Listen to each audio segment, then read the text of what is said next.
சொன்னேன் for a plan. அந்த வசனத்தை நான் படித்து பாருங்களேன், காலை கூட சொன்னேன், கவனிங்க. அதாவது 20ஆம் வசனம் 1 நாளாகமம் 28:20 அதில் சொல்லப்பட்டிருக்கிறது. அதாவது நீ செய்து சகல கிரியைகளையும் நீ முடித்து தீரு மட்டும். அந்த வார்த்தை அண்டர்லைன் பண்ணி படிங்க. சகல என்ன பாருங்க, different kinds of work.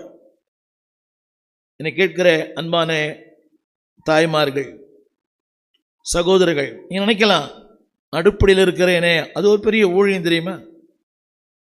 Selvi news என்ற ஒரு பக்தன் சொன்னார், என்னுடைய ஊழியமே எங்கள் வீட்டு அடுப்பங்கரில் ஆரம்பிக்குது.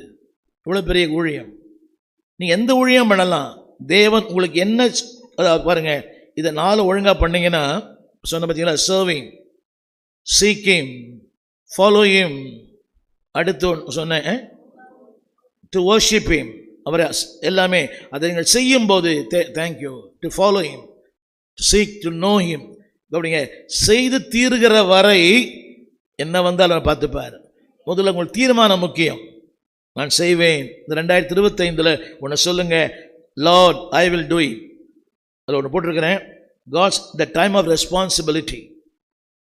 இந்த ஆண்டில் ஆண்டவன் கொடுக்கிற ஒரு பெரிய பொறுப்பு. என்ன பொறுப்பு தெரியுமா? அந்த பொறுப்பை வாசிக்கிறேன், எல்லாம் கவனிங்க. 10ஆம் வசனம் 28:10 28:10 அதில் சொல்லப்பட்டிருக்கிறது, ஆலயத்தை கட்டுவதற்கு என்னுடைய சரியான கருப்பொருள் என்னவென்றால் 28:9 கூட படிச்சிங்களா? 28:9 படிக்கல, 29:1 கூட படிங்க. 29:9 செய்ய வேண்டிய வேலை எல்லாம் சொல்லுங்க. எல்லாரும் கரங்களை உயர்த்தி சொல்லுங்க, பெரிய வேலை. அந்த பெரியவருக்கு நான் செய்ய வேண்டிய பெரிய வேலை. முதல்ல நீங்கள் நினைக்கணும், நீங்கள் செய்கிற வேலை ரொம்ப பெருசு. ஒருவேளை பெருக்கிற வேலையாக இருக்கலாம், பாடுகிற வேலையாக இருக்கலாம், ஒரு கீபோர்டு வாசிக்கிற வேலையாக இருக்கலாம், இந்த ஊடகத்தில் பணியாற்றுகிற வேலையாக இருக்கலாம். God says this great.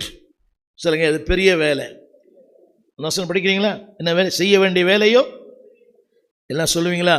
அது மனுஷனுக்கு அல்ல.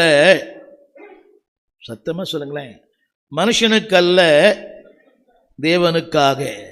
கரங்களை உயர்த்தி பாடுறீங்களே, இது என்ன சூப்பர் சிங்கரா? இது இல்லை. பேசுகிறோமே, இது பட்டிமன்றமா? அல்ல. அவங்களை ஜெபிக்கிறோமே, மார்க் போடவா? அல்ல. ஊழியம் செய்கிறோமே, இந்த தொலைக்காட்சியில் பேசுகிறோமே, எங்களை வெளிப்படுத்த அல்ல. அந்த வார்த்தை சொல்லுகிறது, கர்த்தருக்காக செய்யும் வேலை. என்ன சொல்லுங்க, வாட் எவர் யூ டூ